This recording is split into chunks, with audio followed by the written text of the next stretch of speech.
If you are experiencing fear in your life and this is blocking you from living in alignment with your heart, it is stopping you from taking the actions that you want to take, that you know you need to take, if it is having you collapse into yourself and really dimming your light, blocking your power and entering into this mode of victim or powerlessness or confusion or just like being overwhelmed by fear, then this transmission is for you.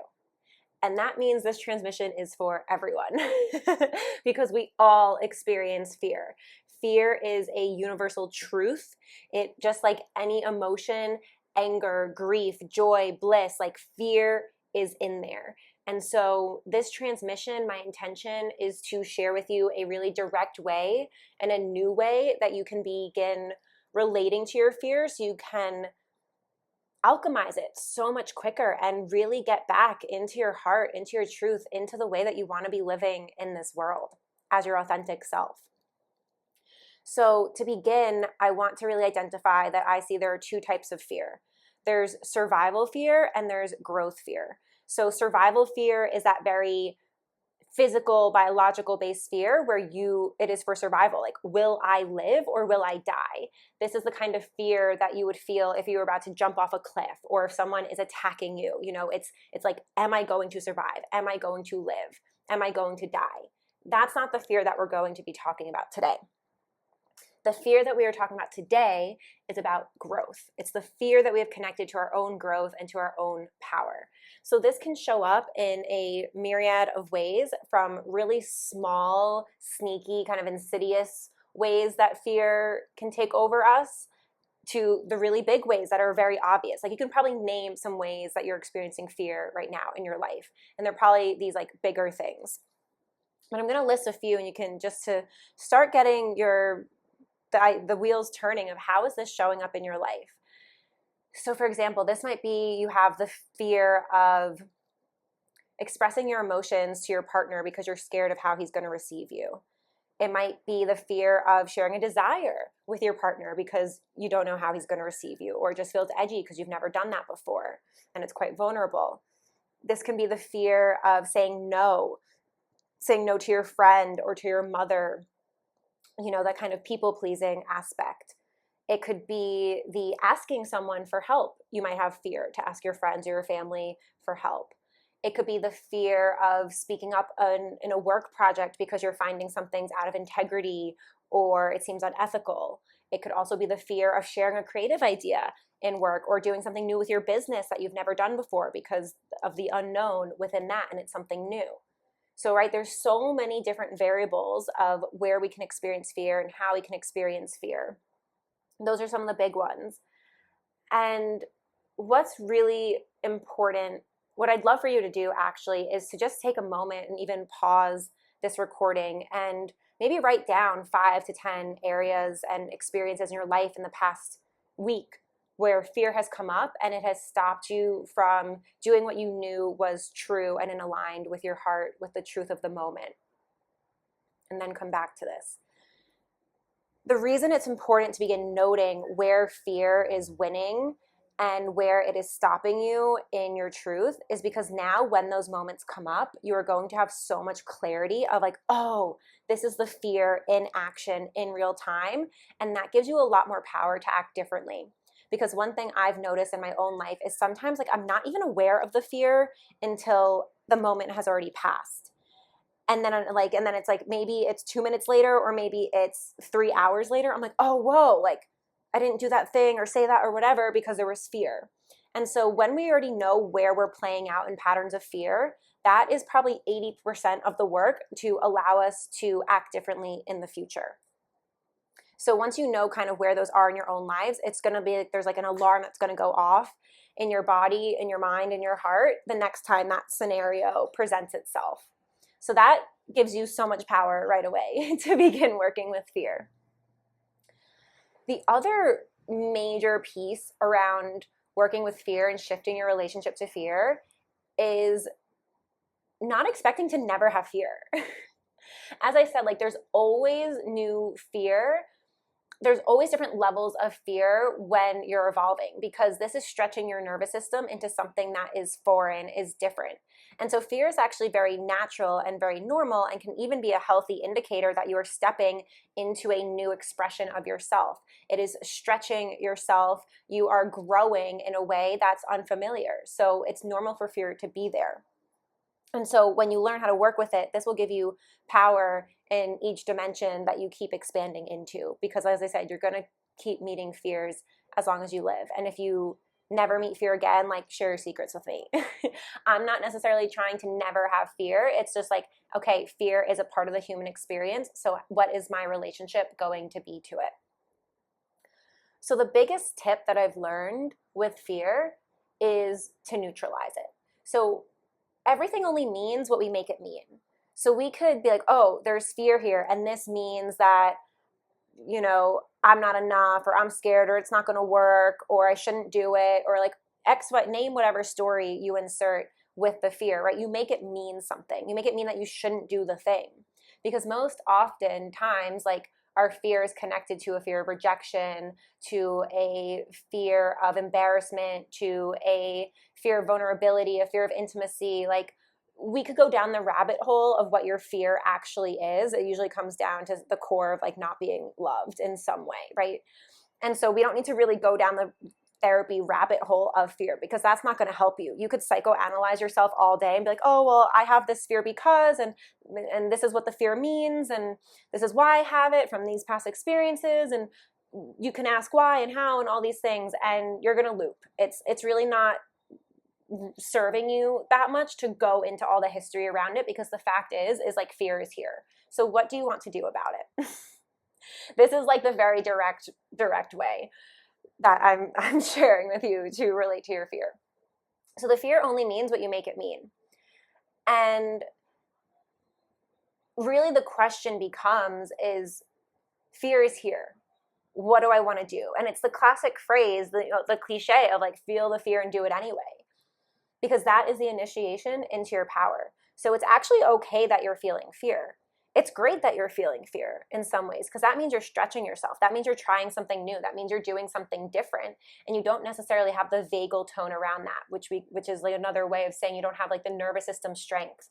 And just like if you're going to the gym, you know, the first time that you lift 10 pounds, it might be really hard. But the more you do it, the easier it becomes, where then you're like, oh, I actually need to lift more weight. I need to move up to 15 pounds. So like the more you do things that at first feel fear, the less fear there will be in that same scenario. So like the first time you feel scared about sharing your emotions or desires with your partner, you might feel really scared. But after you do it once, twice, maybe even just 3 times, it becomes so normal. And then that's just how you operate, and there's no more fear in that specific scenario, let's say. Like I said, like as we continue to grow, more fear will probably come in different ways, in different dimensions. It's going to change and evolve. And so that's why it's just like, okay, well, fear is here. So what am I going to do about it? What is the powerful action here that I can take? What do I know needs to happen here? And can I trust myself enough to do that, and that I'll be held in that? And it really is that simple. I know you don't want it to be that simple. I can like hear your minds going off already, like, oh, this and that, but. And the truth is it is that simple. And you take a few breaths, you pray for the courage inside of you to do what you need to do, and you do it. And you survive. Or the thing that you imagined that was terrible, the person making fun of you or rejecting you or whatever, maybe it happens. But we also know like 98% of the time it doesn't happen, right? We typically imagine like the worst case scenario. What if you actually imagined like best case scenario? Like the person just fully receives you and like, oh my gosh, I'm so glad you shared that. I have the same exact desire. Like it's so natural to imagine and assume the worst.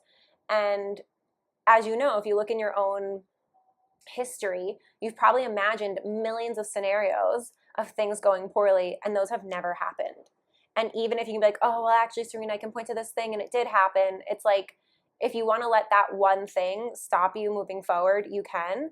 Or you can choose to be like, I'm the person who chooses to have courage, even when it's hard, even when it's really scary, because that initiates you into your power. And the more you do that, the more unstoppable you become. And it becomes like this high because you're like, whoa, I just did that. Because this is really a battle of you against you. It's not what anyone else thinks. It's not what's happening beyond you. It's how you're relating to yourself. And who do you want to be in relation to yourself? What will make you proud of being you? And so rather than asking, why is this fear here? Or how do I navigate this fear? Just ask, what do I do? What is the powerful action here? And take that action. And that's going to help you alchemize your fear a million times faster than psychoanalyzing it, than doing a million rituals around it. Like, action is the fastest way to reprogram. And so if you can have that, muster that 1% of courage to tip the scales, to get you to take the action that's required, like that one moment of just saying what you need to say, like no is one breath. You say no to your mom or no to your friend. It's one breath. You can have the courage for one breath, and you can handle the outcome of that because you're here, which means you're already super fucking powerful. So you already have the internal resources. And if something bigger happens where you feel like you don't have the resources to navigate it, that's when you reach out and you ask for help and support, and you lean into your tools and into your community and into whatever else you have. But I know even in those moments where it feels like even so big, where like I don't have the resources will come. They always come. They always come, because that is the way of the universe. So the invitation for you today is to, when you notice fear, not get stuck in the story of this fear, not make it wrong that the fear is there, not let the fear distract you, not let the fear stop you, but be like, oh, fear is here. Cool. I'm growing. Fear is here. I don't need to make it anything else. I don't need to make it mean anything else. I don't need to attach a whole giant story to it. Fear is just here. It's a sensation moving through my body. It's wanting to keep me safe. I'm in a growth moment. What's the powerful action here? And you're going to intuitively know what you need to do, and you're going to do it. And your life is going to change. And the more you do this throughout your day, every day, you will become the most powerful version of you. So that is the most direct and simple way to relate to and navigate fear. Don't make fear mean anything other than just like fear is present. It doesn't need a whole story to go along with it. It's a sensation of the body. And to take action, to ask, what is the powerful action here? What needs to be done? And to pray, to have the courage, to have the strength for that one breath to do what you need to do, and to do it. And to trust yourself that no matter what happens, the result, the outcome of that action, you will have the resources, the tools, and the support to navigate it. Because guess what? If you get rejected, if you get embarrassed, if you get made fun of, if you get canceled, if the thing doesn't work, if you fail, like, so what? Like, so what? You got rejected. You failed. It didn't work out. Like, so what? Can we lighten the load a little bit? Can we lighten the seriousness of our own lives? Because it's not that serious. Like, so what? You go into the next moment and you laugh about it and you say, okay, I learned something here. That didn't work. Or, oh, they rejected me. Whatever it is. But you come back to you. You come back to your heart. You come back to this ridiculous game that we're playing. And you breathe. And you move into the next moment. And that's your power. Because if fear is going to keep stopping you, you're going to collapse into yourself. And it's not going to be the life that you know you want to be living. And it's going to eat you up inside. And so it's really one of the most important things you can do is learn how to be with fear and move with fear, move despite the fear, because that's where your power is waiting for you to claim it.